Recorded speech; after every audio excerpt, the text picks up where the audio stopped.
Abrimos la Biblia, vamos a avanzar, aprovechemos el tiempo. Capítulo 15 del Evangelio de Juan.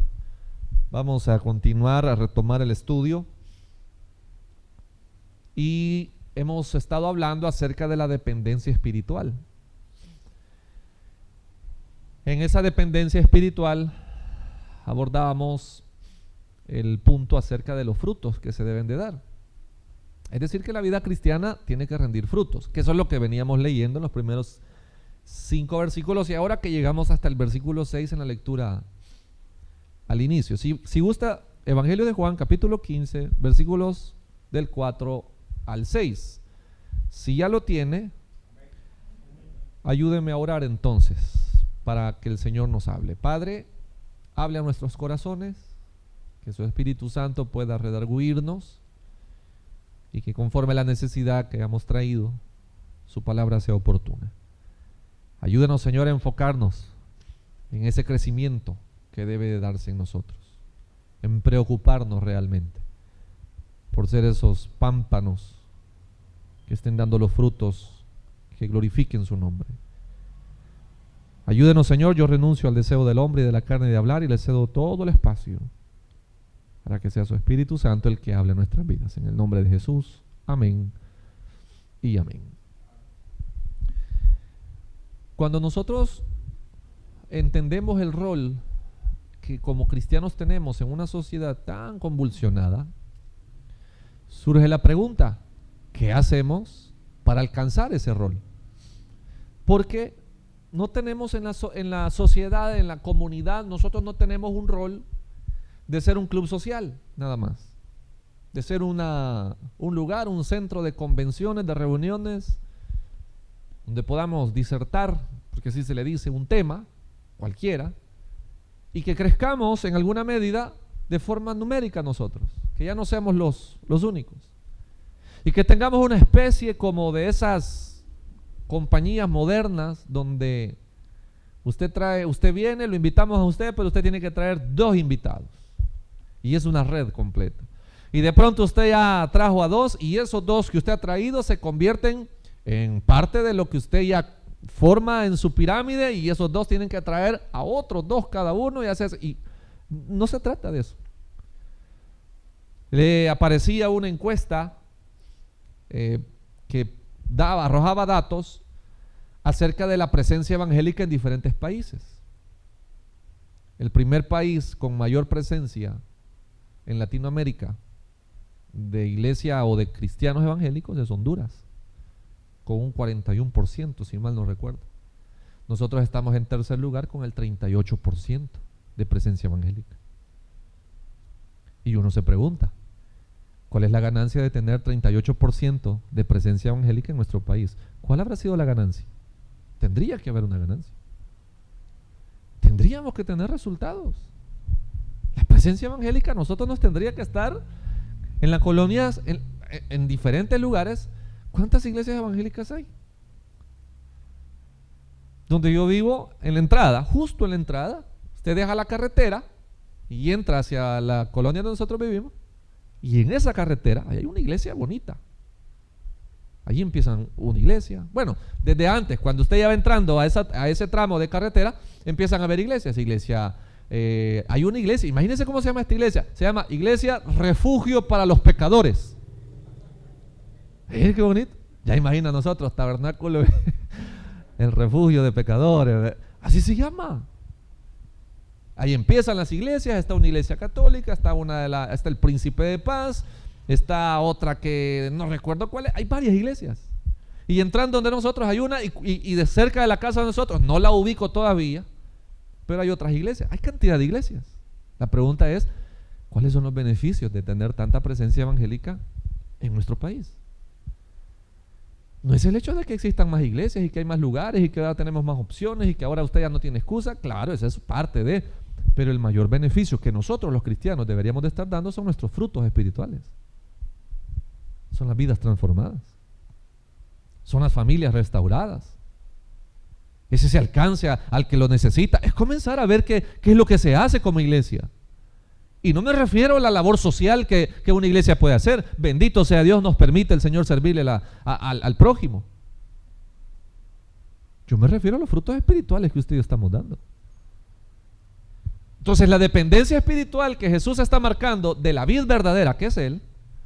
Ahora quiero que veamos otro aspecto, que es de donde provienen ya los frutos, y es el crecimiento espiritual. Quiero que hablemos del crecimiento espiritual y que veamos en qué categoría nosotros nos encontramos de ese crecimiento espiritual. Porque si no hay crecimiento espiritual no van a haber frutos, hermano. No van a haber frutos. Y cuando digo frutos sigo refiriendo a frutos espirituales. No van a haber frutos espirituales. Ya lo vamos a ver. Porque no nos hemos preocupado nosotros por nuestro propio crecimiento espiritual.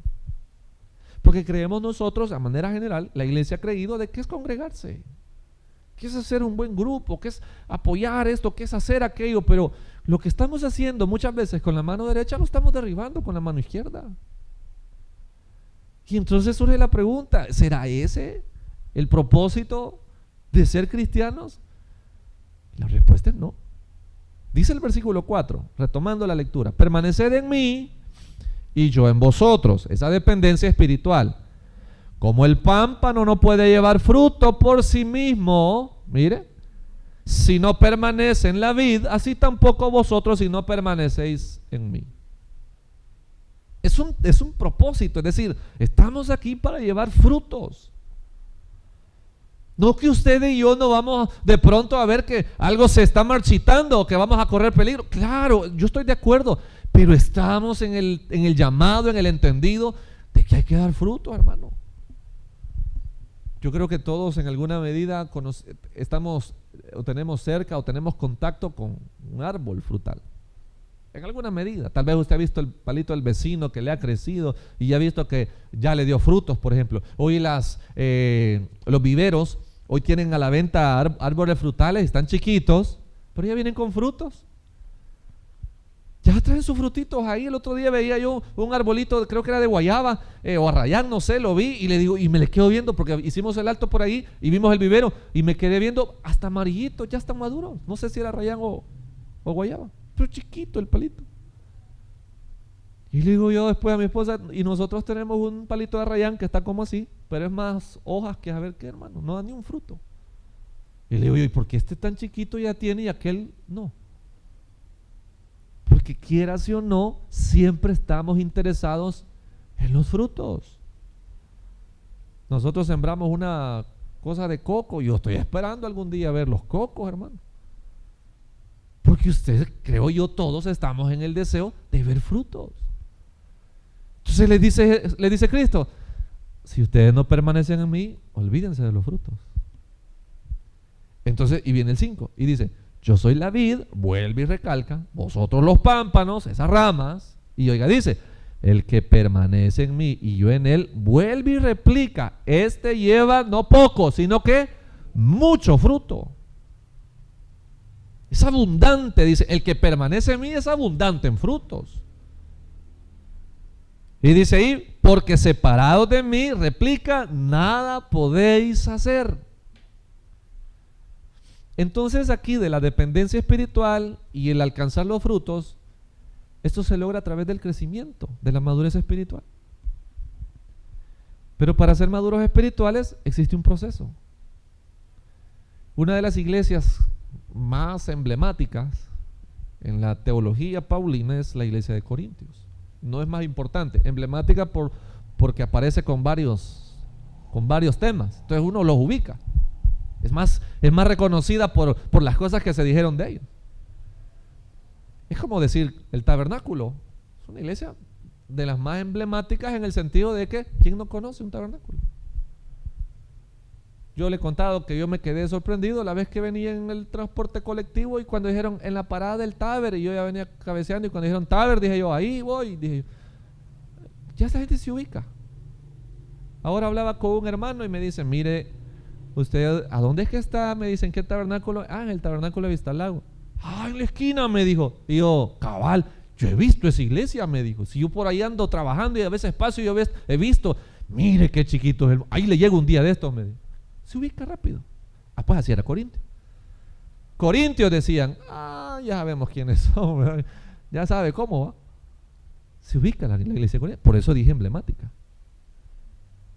Esta iglesia de Corintios, el apóstol Pablo la comienza a trabajar. Que creo que hablábamos de esto el domingo. Son santificados, llamados a ser santos, les dice. Pero en el capítulo 2, él comienza a tratar un problema de discernimiento espiritual que no tenían todos. Y les dice él, es que no pueden entenderlo porque son carnales, les dice. Es que esto solo lo puede entender el espiritual. Y entonces surge la pregunta, en una iglesia hay temas espirituales que alguien no los va a entender. Si se supone que todos somos espirituales, sí, dice Pablo. Porque ustedes son carnales, por eso no lo pueden entender. Pero, dice Pablo, yo he hablado sabiduría entre los que han alcanzado madurez, dice. Eso me interesa a mí. Porque el carnal no inmediatamente se traslade al pecador más sucio y todo eso. El carnal es el que Dios está hablando a su vida, es el que Dios está llevando un mensaje y se queda pensando y dice, ¿y eso cómo será? Yo eso no lo entiendo. Y rechaza la dirección de Dios y no la asocia con él o con ella. El espiritual dice que el mismo espíritu va acomodándolo todo. Él lo va ordenando y va acomodando lo espiritual con lo espiritual. Entiende lo que es con él. Pero porque han alcanzado, dice, madurez. ¿Y cuál es el proceso de la madurez? Y esto quiero que lo hagamos como un examen. Para llegar a la madurez, primero se necesita conocer el evangelio. ¿Alguien aquí que no conozca del evangelio de Jesús? Vamos bien, ese es el primer punto. Tiene un punto. Eso es lo primero para alcanzar la madurez. Ese proceso de madurez, ahí se conoce como el querigma. En griego, el querigma en griego, hermano, es el anuncio, el heraldo de un rey. Es cuando llevan el anuncio, yo les traigo buenas nuevas, Jesucristo es el Salvador. Y todos recibieron el anuncio, el querigma.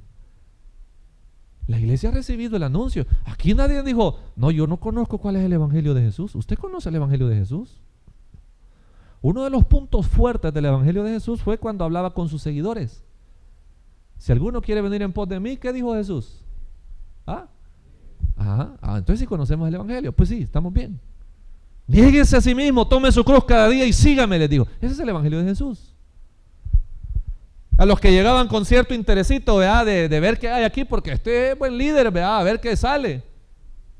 Les dijo Jesús, las zorras tienen sus guaridas, las aves tienen sus nidos, el Hijo del Hombre no tiene ni dónde recostar la cabeza. Yo pensé que quiera de venir como decía el hermano Mayén, a mí me gusta estar cerca del pastor, dice, porque ahí, dijo, le dije, a veces no, ahí no le gusta. Ese es el evangelio de Jesús. Es un evangelio de compromiso. Es un evangelio de llamado. Es un evangelio de responsabilidad. Es decir, estamos comprometidos a hacer luz para los demás. ¿Cuál es la condenación? ¿Por qué ha llegado la condenación? ¿Cuál es la condenación de los hombres? De acuerdo al evangelio de Jesús. ¿Cuál es la condenación de los hombres? Que la luz vino al mundo y ellos amaron más las tinieblas. Esa es la condenación. ¿Se da cuenta que sí? Vamos creyendo que sí, el querigma lo tenemos. Ahí vamos en ese proceso. Ok, tenemos el evangelio, lo conocemos. Sí, yo ya sé, no, yo sé que esto es serio, pastor. Ok. Luego del querigma, en ese proceso a la madurez, viene la didaje, que es una enseñanza o una instrucción. Es decir, viene la explicación de lo que yo conozco, que es el evangelio. Cuando hablamos de didaje, ya hablamos de que si el Señor ha dicho, síganme, sin importar las condiciones, síganme, a pesar de esto, entonces, ¿qué debo de hacer yo? La didaje viene y dice, seguirlo, como Él ha dicho. Ya viene una instrucción, ya viene el camino que se marca y usted comienza a vivir lo que conoce. Ese es el segundo paso.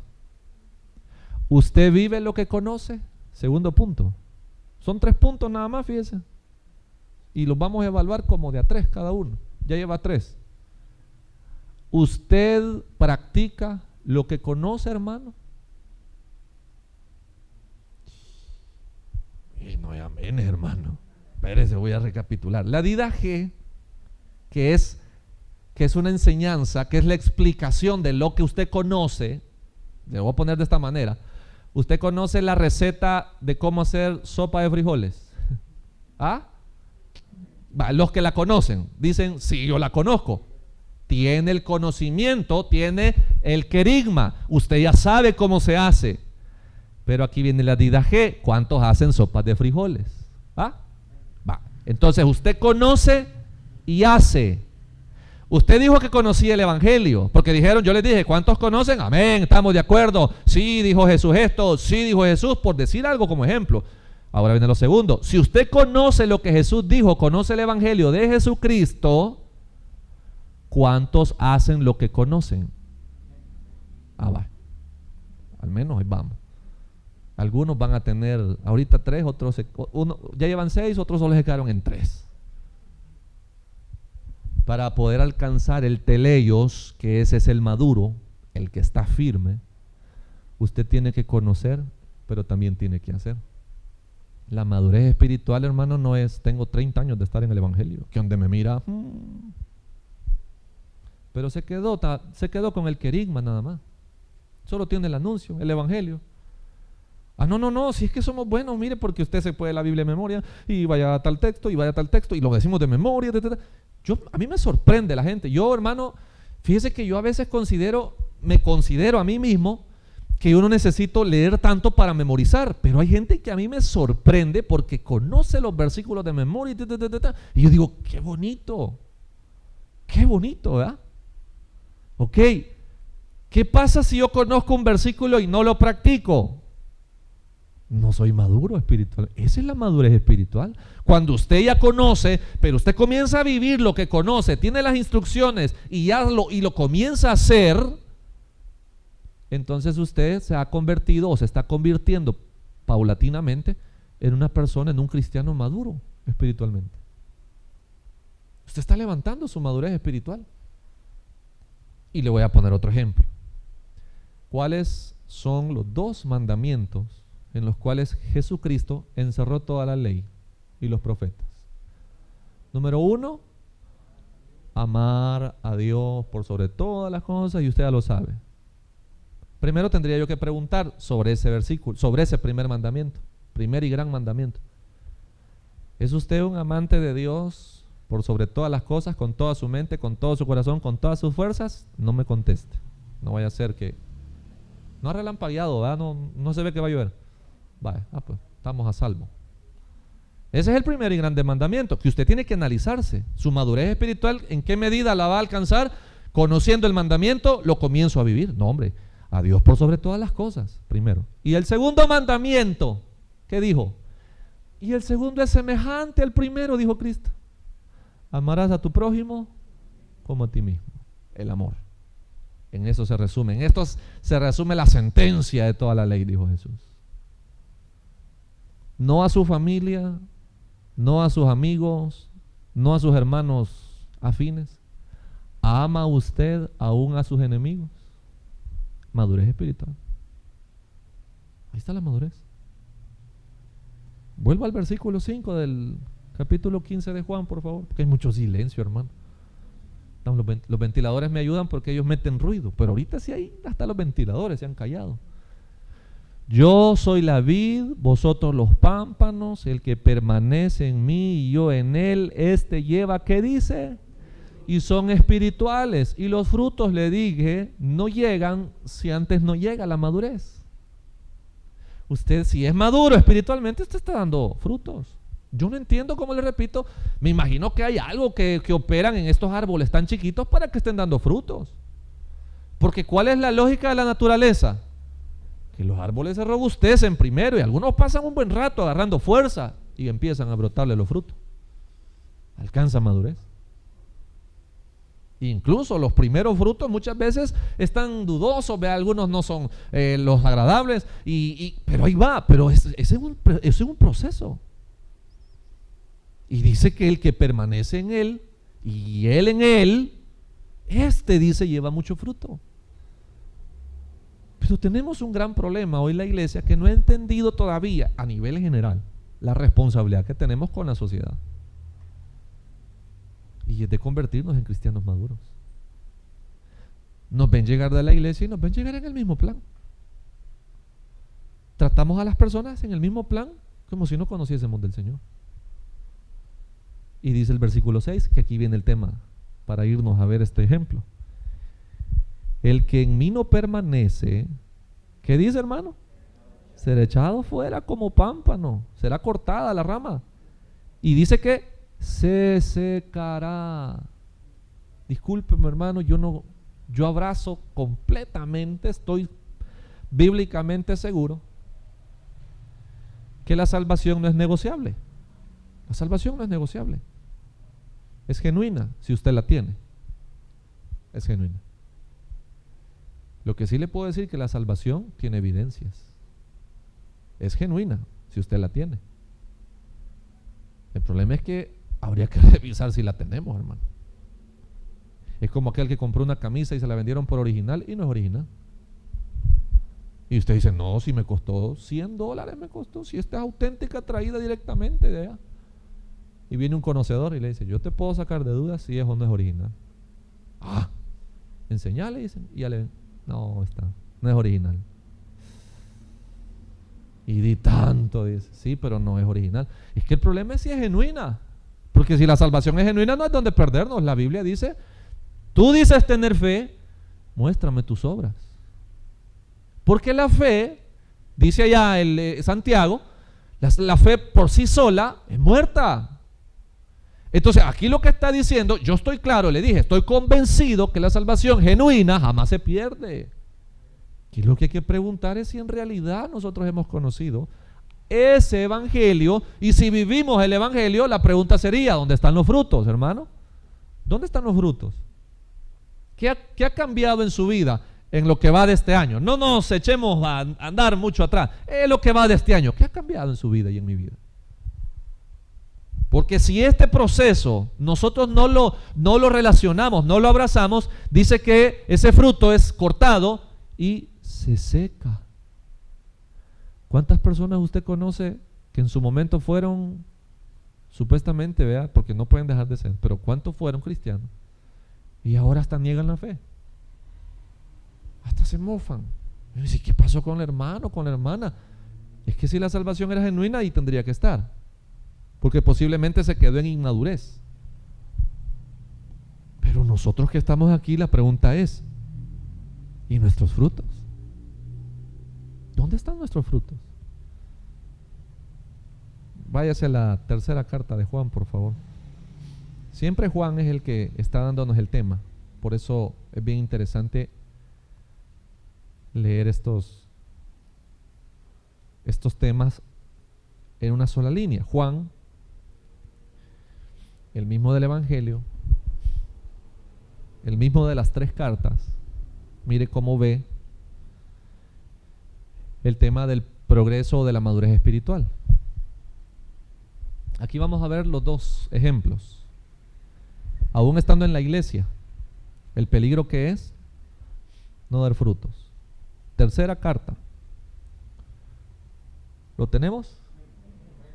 Versículo número 5. 1:5 dice: amado, fielmente te conduce. Perdón, vamos desde el 3. Vamos desde el 3, porque ahí está lo primerito. Luego vamos a ver la evidencia. Dice, pues mucho me regocijé cuando vinieron los hermanos, y oiga, y dieron testimonio de tu verdad, de cómo andas en la verdad. No tengo yo mayor gozo que el oír que mis hijos andan en la verdad. Mire qué bonito.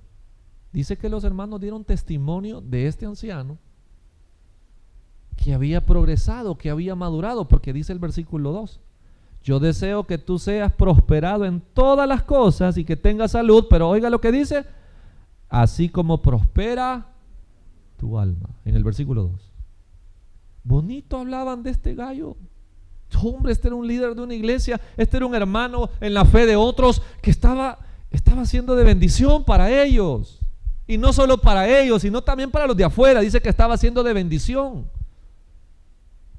Aquí, como repito, la pregunta para nosotros esta noche es que si conocemos el Evangelio y los que dijimos amén, bueno, los que dijeron amén, y conociendo lo que del evangelio lo hacen, lo viven, viene la tercera pregunta: ¿dónde están sus frutos? Voy a preguntarlo mejor abierto para sí y no. ¿Hay frutos o no hay frutos? Va. Gloria a Dios. Claro, sin miedo, si hay frutos, hay frutos. Y si no hay, pues, pastor, se me cayeron con un ventarrón que pasó. Los boté todos. Ay, hombre, hermano, no se preocupe, hombre, vamos a pedirle a Dios para que aleje esas tempestades que botan los frutos, ¿sí? Porque si hay conocimiento y hay acción por lo que conozco, tiene que haber fruto. Aquí no vengamos diciendo, no, mire, yo bendito sea Dios, pastor, me puedo la palabra de Dios y yo me apego a ella, pero no tiene frutos. Como que usted diga que es palo de mango y no tiene mangos, nunca ha dado, ni los conoce. No, pero fíjate que yo, gloria a Dios, porque yo sí he recorrido iglesias y he fundado ministerio y he hecho aquí y he hecho allá. ¿Y los frutos? Yo le decía a un pastor, me decía, no, a mí Dios me ha utilizado en varias cosas, me dijo. Yo fui muy usado por el Señor en esto, en aquello, y comenzó él a contar, y oyéndolo. Y le digo yo, ¿y su iglesia dónde está? Pues no, es que yo no tengo iglesia, man. Ay, entonces ¿cómo es la cosa que dice? No, me dijo, mire, yo he entendido que hago más desde mi posición que estando en una iglesia, man. Me quedé pensando y dije, vamos a ver cómo es la cosa. Bueno, y estaba otro pastor por ahí y nos quedamos platicando y me dice, mire, bien difícil el pensamiento, él sí tiene una obra, bien difícil el pensamiento de alguien así, me dijo. ¿Por qué? Porque este pastor ha tenido 3 oportunidades en 3 diferentes iglesias, me dijo, y en las 3 iglesias ha fracasado. ¿En serio, León? Sí, me dijo. Él se jacta de que ha hecho aquí, ha hecho allá en otros lugares, que lleva esto, pero realmente el que diga que hace algo a que lo pruebe, ese es el desafío. No, hermano, yo puedo venir y decir, no, miren, gracias a Dios, vea, conozco esto, no, yo tengo conocimiento de lo que es la palabra. Sí, pero ¿qué estoy haciendo? Y si lo estoy haciendo, ¿dónde están los frutos? Había prosperado este hombre, este personaje, porque dice, había prosperado, y Juan le dice, yo quiero que prosperes en todo, pero le dice, así como ha prosperado tu alma, así como has madurado espiritualmente, así quiero que seas prosperado en todo. Y entonces viene el versículo 5, amado, fielmente te conduces, oiga, cuando prestas algún servicio a los hermanos, especialmente a quienes, mire, está serio, ¿va? Especialmente a los desconocidos. Ese es fruto de una iglesia, ese es fruto de un cristiano. No es cuestión de que lo hago porque Dios me ha llamado. No, es cuando no conoce. Es cuando comienza a dar evidencias. Hombre, este se ha crecido espiritualmente. ¿Por qué? Porque hay frutos en él. Dice, prestas el servicio a los desconocidos. Dice, a los cuales los cuales han dado ante la iglesia testimonio de qué, hermano. ¿Tiene ahí la lectura, hermano? ¿Dan testimonio de qué dice? De tu amor. Quiero hacer una pregunta como punto extra para los que van mal en la evaluación que estamos haciendo. ¿Cómo se expresan de nosotros? Quizás vamos a empezar. ¿Cómo se expresan de nosotros nuestra propia familia? Vamos a ver. ¿Tiene buen concepto su familia de usted y de mí? Allá usted, hermano. Fíjense, por ahí van los frutos. No, hombre, han venido a hablar aquí cosas grandes de tu amor. El amor es todo.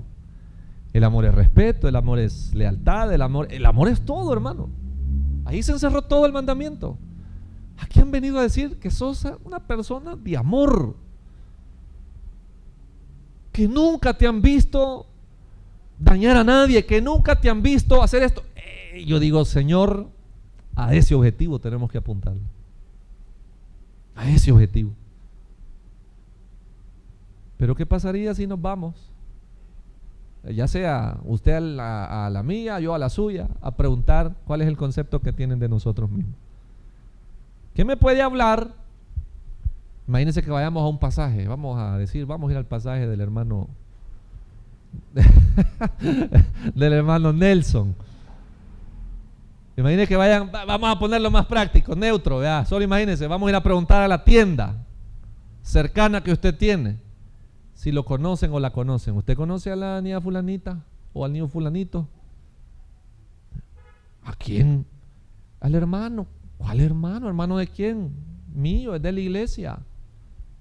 El Señor, no, hombre. Imagínense que fueran a decir eso. Mi esposa siempre me dice cuando estoy así como un poquito exaltado, me dice, tranquilo, imagínense que sea un hermano. Mejor lo exhorto, le digo yo. Tiene razón. ¿Qué dicen de nosotros? No, señores, casi que lo lleva uno. Esa es la prosperidad. Aquí está el ejemplo. Vienen a hablar de tu amor. Qué bonito, hermano, que hablen bien de uno, ¿va? A mí me preocupa cuando alguien dice, mire, le voy a decir algo que fue que me dijo fulano de usted. Dicen, a mí no me crea. Ya va uno, ¿verdad? Con aquello. Y mire, y dice ahí el versículo 6, dice que testimonio de tu amor ante la iglesia. Ojo, nosotros así deberíamos de hacer, hermano. Convocar a unos 3 vecinos y venir aquí ante la iglesia a decir, cuéntenos delante de todos aquí quién es Joshua. Joshua, no, nosotros lo conocemos por... y le dicen, imagínense, ante la iglesia dice que fueron a decir, y mire, y sigue, dice ahí el versículo, y hará bien en encaminarlos como es digno de su servicio a Dios para que continúen su viaje. Aquí está hablando de un contexto donde en un ir y venir ellos llegaban y se instalaban en la iglesia. La iglesia no era así como acá, era la propia casa de ellos. La iglesia eran las casas. Que no crea que era la iglesia un local donde le decían al pastor, mire, fíjate que vamos a venir y nos vamos a quedar aquí porque vamos, sí, hombre, quédense ahí, pónganla. No era así un local, eran en su casa. Y le voy a decir algo más, de acuerdo a la cultura que ellos tenían, no crea que dormían en el sillón. Ellos cedían su cama y le decían, vas a dormir en mi cuarto. El anfitrión se iba para afuera. Es como que usted llegara y usted, pastor, ¿dónde va? ¿Duerman ustedes en mi cuarto o voy con el cachi? Allá vamos a dormir en el patio con aquel. Imagínese usted con un randú, hermano. Hermano, el anfitrión cedía todos los privilegios al que iba quedándose, al que llegaba a la visita. Nosotros hasta la escoba vamos a poner detrás de la puerta porque queremos que se vayan. Usted sabe ese truco, hermano. Ya que ya lo han hecho, ¿no? Por eso a veces siente uno la presión como que ya me quiero ir. Y anden poniendo la escoba, hermano, ¿no? Es del diablo. Mire, hermano, ese era lo que hacía este personaje. No, hombre, los recibís y los atendés. Qué tremenda la lección de madurez espiritual, de crecimiento espiritual. Es que conocían, pero también lo hacían, y la evidencia son los frutos. ¿Cómo es que alguien dice que es doctor y nunca ha tocado a un enfermo? Vea que no tiene lógica. No, dice, yo ya, gracias a Dios, tengo tantos años de ejercer lo que estudié. Y dice ahí, porque ellos salieron por amor del nombre de Él, los que estaban en algún momento sirviendo, sin aceptar nada de los gentiles. Nosotros pues debemos acoger a tales personas para que cooperemos con la verdad. No ser de tropiezo, no ser tropezadero de nadie. Ser de bendición para el que lo necesita, ser de bendición, y no me refiero únicamente, porque es parte de, pero es primordialmente de bendición espiritual para los demás. Ahora viene la otra calificación. Vea por favor el contraste de los inmaduros, de los que no han crecido, de los que se quedaron con el conocimiento. Yo he escrito a la iglesia, pero Diótrefes, el cual le gusta tener el primer lugar entre ellos, no nos recibe. Aquí está lo contrario, mire. Y en lugar de ser como Gallo, hoy la iglesia es como Diótrefes. ¿Por qué? Porque solo quiere tener todo el primer lugar, solo quiere ser visto. Hoy lo que quiere es sentirse privilegiado, ¿verdad? Y no me refiero hablando ministerialmente, no. Hoy solo nos queremos nosotros bañar en en grandeza, ¿verdad? Y queremos... Este era el Diótrefes. Quería tener el primer lugar en todo. En todo quería tener el primer lugar. Y entonces dice el versículo 10: por esta causa, si yo fuere, recordaré las obras que hace, parloteando con palabras malignas contra nosotros. Miren, eso es lo que hace una persona que no ha crecido espiritualmente: hablar mal de los demás. ¿Y sabe cuál es el problema de los que hablan mal de los demás? Que luego terminan dañados con su mismo veneno. Y lo digo con todo respeto, pero lo digo con autoridad. Terminan dañados con su propio veneno. No han crecido, aunque tengan años de estar en la iglesia. Y conociendo lo que dice la palabra. Y sabiendo lo que condena el Señor. Bueno, el domingo lo que hablaba enseñó el pastor Rosales, el chisme. Al final terminan ellos heridos con lo mismo que dijeron. Cuando ya vienen y son confrontados: no, yo no dije eso, dice el que ha lanzado el veneno. Y al final ellos mismos terminan, como le dije, heridos. Y dice: ¿y qué pasó con el fulanito? Se fue. Y la otra se fue.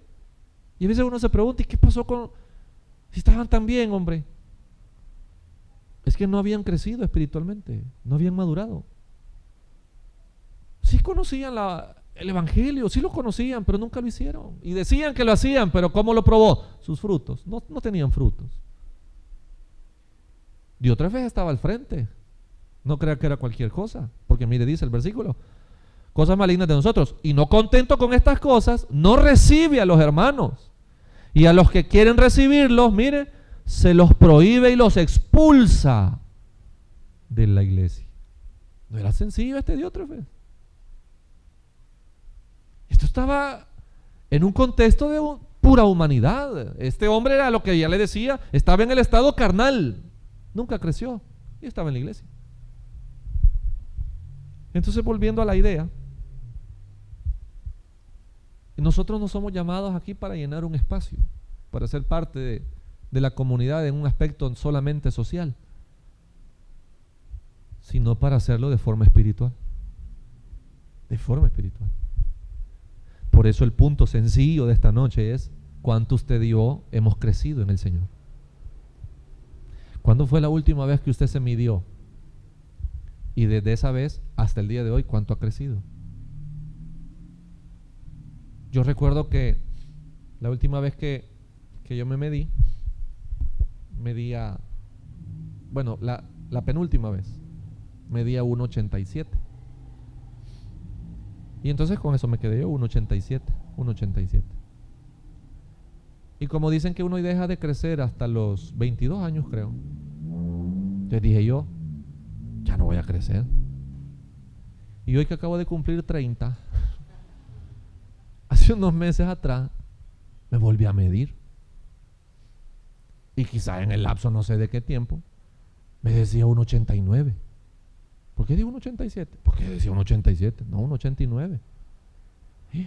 Pues estoy todavía en esa etapa de crecimiento, dije yo. No he pasado.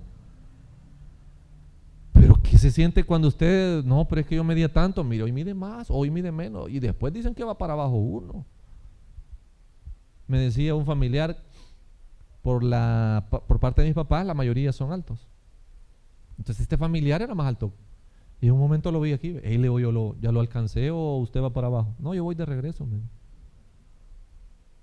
Oye, ya no mido lo que medí, hoy mido menos. Y quizás así nos pasa a muchos cristianos, ¿no? Fíjate que yo me medí hace 2 años y medía como unos 70 espiritualmente hablando. ¿Y qué pasó? Mire, 2 años acá y mido 90 centímetros. ¿Qué? Mira qué feo. ¿Cómo que va para atrás? Aquí no es para atrás. Examinémonos cuánto hemos crecido espiritualmente. ¿Cuánto es lo que hemos avanzado en el Señor? No por años, por espirituales. ¿Qué tanto hemos crecido? ¿Qué cosas hemos superado? Hay gente que dice: no, es que usted, ¿por qué no me conoció antes? Ay, yo no arreglo. Qué bueno, ya tiene un parámetro. ¿Pero qué más? ¿O solo ese es el fruto que tenemos? Porque tiene que haber más frutos. Me decía un hermano: pastor, yo estoy estudiando, he empezado estos estudios y los he empezado como por 5ª vez, me dijo.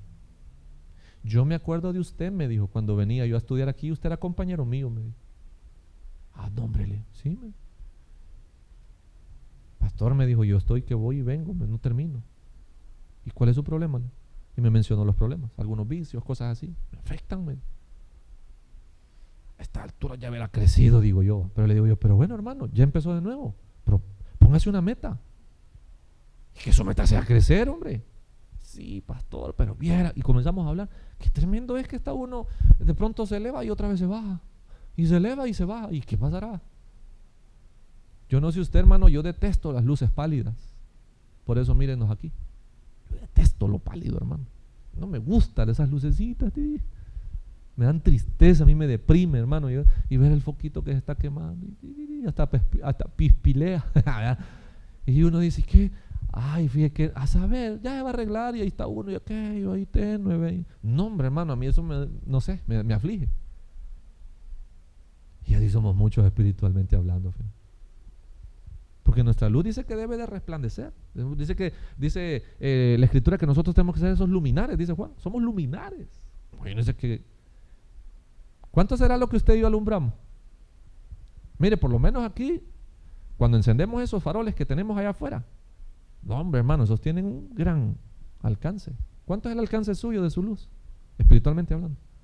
Ay, pastor, si a él se le alumbra. Bueno, mira. Son como las lámparas del Dollar City. Mala fama le voy a hacer, pero es cierto, hermano. Las lámparas del Dollar City yo compré una bien bonito, hermano. Al tercer día, ay Dios, hermano, aquí nomás ve. Cargada, quiere. ¿Qué? Cargada, ya no alumbró. Así somos algunos, ¿verdad? Bien bonitos salimos en el empaque y gran luzazo. Bendito sea Dios, mira por fulano. Y a los 3 días, bueno, y aquel que alumbraba. De otra forma anda alumbrando hoy, ya no alumbra como debe. Regresemos a Juan. No sé si es que tienen calor o qué, hermanos, pero 15:6 dice: el que en mí no permanece será echado fuera como pámpano y se secará, y los recogen y los echan en el fuego y arden. Yo considero que cada uno de nosotros debe de hacerse una autoevaluación. Son 3 niveles. Los 2 primeros, por ley, arrojan al tercero. El anuncio, el conocimiento de una verdad, la obediencia o la ejecución de la verdad, alcanza la madurez. Pero ¿cómo se prueba la madurez? A través de los frutos. Yo no puedo decir que gracias a Dios yo alcancé la madurez y no tengo frutos. No se puede. Lo peligroso es de estar con el anuncio, estar con el conocimiento y no con la ejecución, porque no llevamos frutos. Y al no llevar frutos dicen, bueno, aquí ya no hay nada que hacer. Bricks. Y se echan. Bonito, encienden ya con el fuego esas ramas, hermano, hasta truenan. ¿Cuál es la idea de eso? Hasta ahí llegan, ya no llegan más. No van a pasar. No es útil. No han prosperado espiritualmente. No vamos a pasar al versículo 7, que ese es el que yo considero que mi versículo favorito, el 15:7. Espérese, si es que para llegar a eso es un proceso espiritual. Porque ahí hay otro misterio que dice Jesús. No, es que si mis palabras y vosotros pedí todo, ahí sí, pero hay una cláusula que viene amarrada a lo que estamos hablando. No vaya a creer que el otro viernes ya no vamos a hablar de la madurez, y es que de eso sigue, de ahí se desprende todo. Por eso decíamos dependencia espiritual. Es que si usted tiene frutos, espere bendiciones. Si eso es así, hermano, si eso es así, espere sus bendiciones. Pero si usted no tiene frutos, ¿qué vamos a pedir? No podemos. Si estamos en el conocimiento, comencemos a trabajar en la ejecución. Comencemos a preocuparnos por lo que conocemos. El conocimiento, dicen que otorga autoridad, el conocimiento, pero también responsabilidad. Otorga la autoridad, porque conozco, pero también tengo una responsabilidad. Nosotros en la labor de enseñar, Varios llegan y me dicen, pastor, mire, ayúdeme con esto. Pastor, mire, necesito esto. Pastor, aquí, y ahí estamos. Pero digo yo, en lo que nos pone el Señor a servir. Yo puedo ser, hoy le decía eso a mi esposa, yo puedo ser el más ruin de los maestros como los que yo tuve, que por su conocimiento y su eminencia eran, y son todavía, personas que uno no se cree que sean maestros. Usted los conociera así en lo secular, no piensa que son cristianos. Y le digo, pero no ese es el objetivo. El objetivo es, sí, generar un conocimiento y una bendición para ellos, para que conozcan, pero desde la perspectiva también mía como espiritual, como frutos. Preocupémonos por los frutos. Preocupémonos por crecer espiritualmente. Preocupémonos por qué tan maduros somos espiritualmente. Desde la base de lo que conocemos, porque usted no le voy a exigir yo si no conoce. ¿Qué le voy a exigir? Pero si usted dijo que conocía el Evangelio, entonces sí hay que empezar a apretar, hermano. Sí hay que empezar a apretar. No, yo conozco, pastor, mire, yo bendito Dios ya leí la Biblia como unas 5 veces al revés y derecho. Entonces vamos a empezar a apretar, dice el Señor. ¿Qué conoces? Tenemos que dar frutos. Amén. Oremos. Señor. El predicador ha terminado su mensaje. Te invitamos a que recibas a Jesús como el Señor y Salvador de tu vida. Invócale de esta manera. Señor Jesús, te recibo hoy como mi único y suficiente Salvador personal. Creo que eres Dios, que moriste en la cruz por mis pecados y que resucitaste al tercer día. Me arrepiento, soy pecador. Perdóname, Señor. Gracias doy al Padre por enviar al Hijo a morir en mi lugar. Gracias, Jesús, por salvar mi alma hoy. En Cristo Jesús, mi Salvador. Amén. Bienvenido a la familia de Dios. Te invitamos a que te congregues con nosotros. Y también síguenos en nuestras redes sociales que aparecen en pantalla.